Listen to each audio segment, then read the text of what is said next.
Hello and welcome back. We are on lesson 21.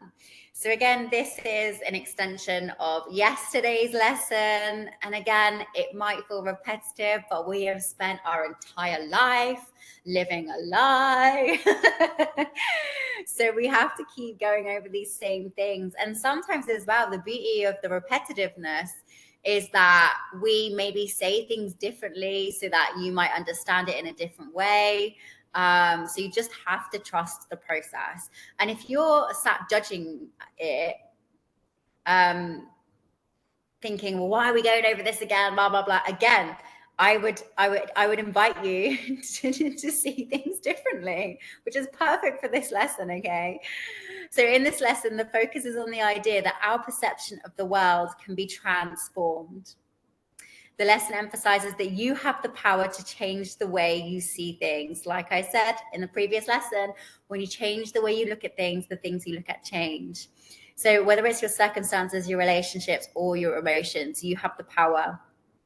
The key here is the firm commitment to seeing differently, not through the lens of fear or judgment, but with love, compassion, and understanding. Now, this is where, and I might be going a bit off piste here, but this is where people start to judge. And again, I use the word judgment, the love and light community, right? The ego, oh, they're all love and light. No, we're just choosing to see things differently.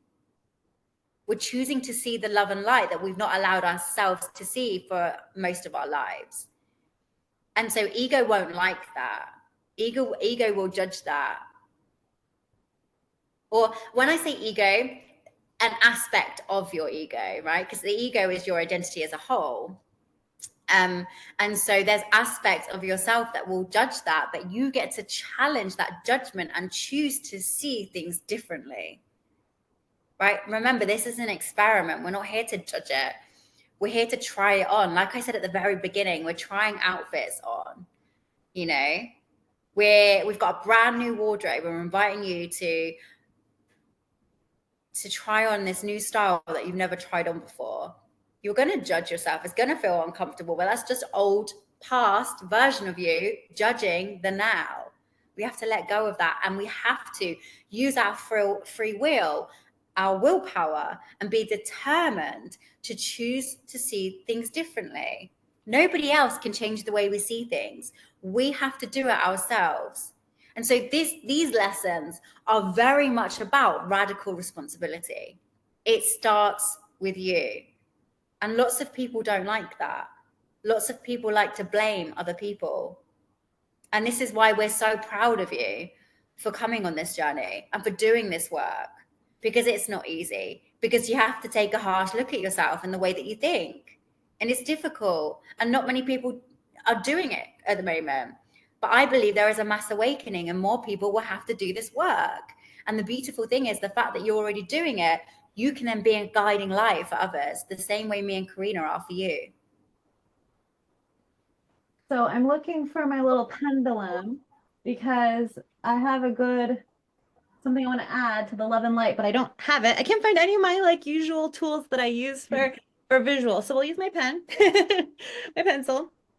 So I want, even though we are veering a little bit away from the lesson, but if it came through, it came through for a reason, right? Everything comes through for a reason. We're talking about love and light, the judgment of it. So here's the thing about love and light and the judgment, or whether or not to, well, I'll break it down.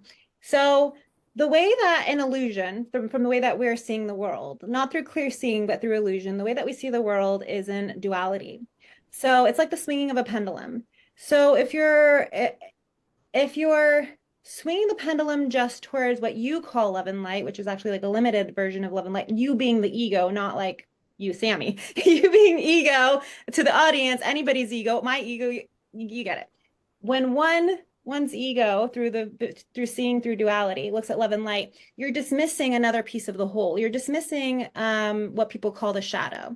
So love and light in clear seeing is love being that true unconditional, meaning I love you because I've labeled you good, and I don't love this because I've labeled it bad. It's a true unconditional love as your natural state of being.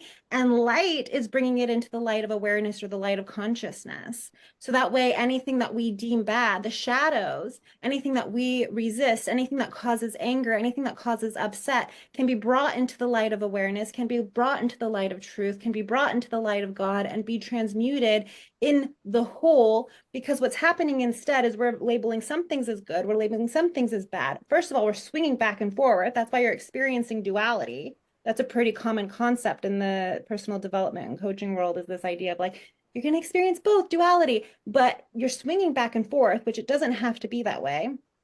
And another thing that's happening is if you're just trying to be in your version of like, okay, this is good, I'm just going to be here, this is positive, and you're resisting the other side, you're feeding both sides with energy. In resisting something, you're actually feeding it with energy as well. In pushing something away, you're actually feeding energy as well. So love and light, in the way that it is criticized, or in the way that people, there's the misunderstanding, isn't about just think positive, push away negative thoughts, push away all this. It's about opening yourself up to clear seeing. It's about opening yourself up to unconditional love. It's about bringing everything in the light of awareness to be transmuted so you can see it as truth, as how God created it, not an illusion, not in limitation, and not in. So anyway, so that's important. So we talked about, about choosing different thoughts. Yes. But the way that we get to choose those thoughts is through these lessons, through these practices, through the recognizing of where we have created limitation, where we have created lack, where anger is arising, where judgment is arising, where we're putting this false meaning on things, where we've labeled things bad, where we've labeled things undesirable, where we've labeled things not preferable. So in bringing awareness to that, that's where it can be transmuted. So instead of feeding it energy and resisting it, we can allow ourselves to be anchored into the positive, creative thoughts and the positive feelings that will arise naturally in clear seeing, instead of as a forced resistance to the negative. So, and if that doesn't land for anybody watching, that's okay. I'm sure I'll talk about it again. You can tell that's where I get a lot of really passionate. I think that's great, and I think we should definitely share more of your teachings with regards to non-duality, because I think it's really important, and it is important to not deny the love and light element, right? Because it's no different than the love and light people denying the shadow element. Everything exists, but we're just saying there's an underlining of it all, which is true seeing, right? And to accept all that is, so that we can connect to the truth, right? Yes. So thank you for sharing that. That was really Yeah. powerful. Yeah. We're going back to the lesson. I mean, this is part of the lesson, but going back to what it says, I am determined to see things differently. So again, it continues on yesterday's idea. The key difference. So yesterday's lesson was I am determined to see. We're determining that we're going to have clear seeing. Now I'm determined to see things differently than they were. While it seems like the same lesson, the application is going to be different, because now we're going to look at the things that we think make us angry or upset. So the application is different. Remember, we talked about I am not upset for the reasons I think. All upsets are equally destructive. And so we're going to look at these things that seem to make us angry on all levels, whether it's a little tiny bit or whether it's a big thing, and apply it to all of these, because again, they're all thoughts are equally destructive. All negative thoughts are equally destructive. Okay, or all seemingly negative thoughts are equally destructive or creative. So there is a something I highlighted in the course text material that I wanted to read for you before I dive into how to apply this lesson. Because I think it might apply to some of you. It says again, all thoughts All destructive thoughts are equally destructive. That's what I meant to say. All destructive thoughts are equally destructive, even if we want to make some a little bit destructive or really big destructive. You will become increasingly aware that a slight twinge of annoyance is nothing but a veil drawn over intense fury.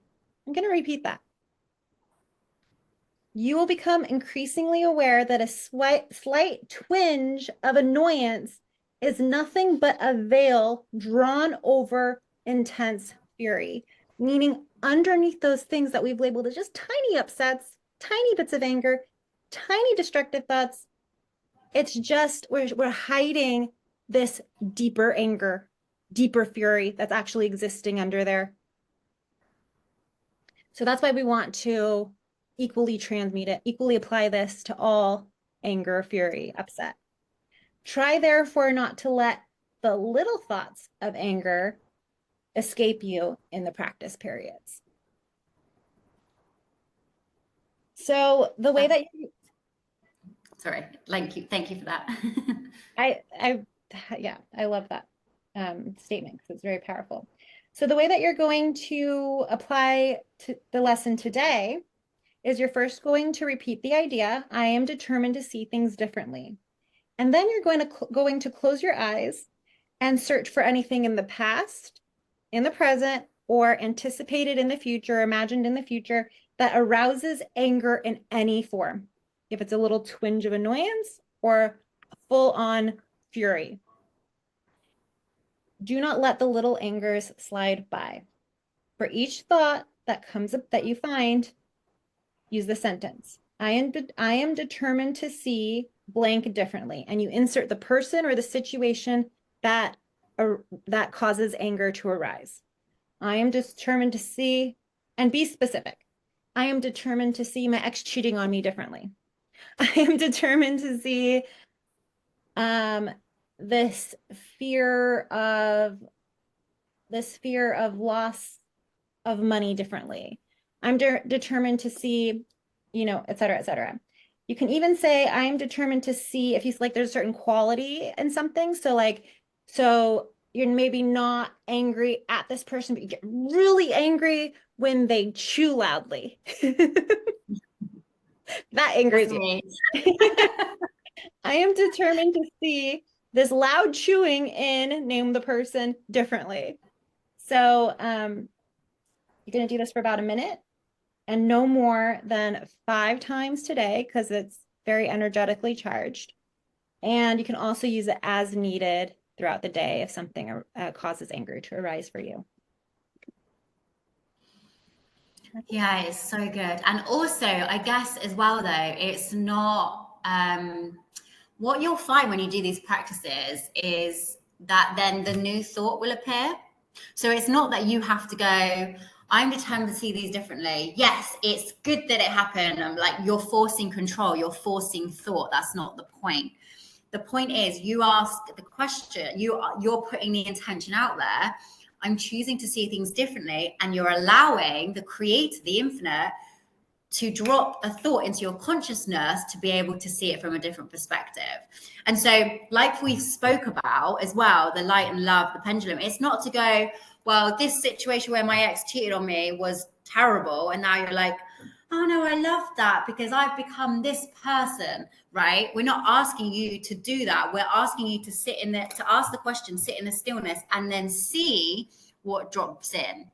It's not for you to create a narrative because that narrative, again, is a result of the past. Yes.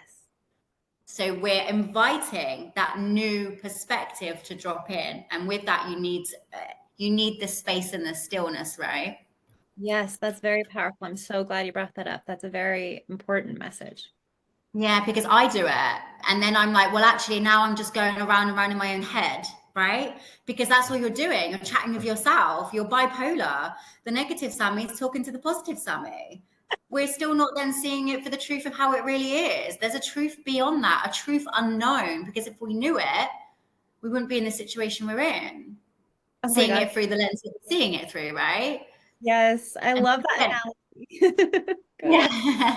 Yeah. So again, this is the ego's way of making you think you're out of it and you're seeing things differently, but you're not. You're seeing it from another perspective of the ego, the positive perspective. Yeah. I love that because it's true. I mean, like, it's not, you know, the whole bipolar thing, but it's true. You're being bipolar in your own inside. Like,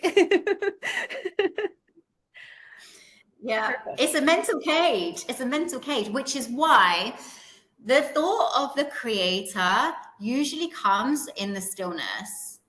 And when I say, and so creator, intuition, whatever you want to call it, when the chitter chatter dies down and you're at a place of stillness, that then invites the pure thought, pure consciousness to come in with the shift in perspective, with the shift in thinking.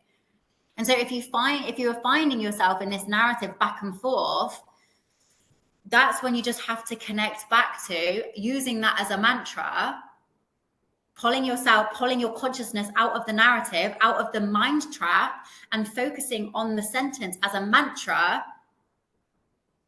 and trying to create stillness and allowing it to come through. Yeah. Perfect. Okay, amazing. Perfect. We are so grateful that you are here still. Hopefully you're still here and continuing along with us. And we will see you tomorrow for lesson 22.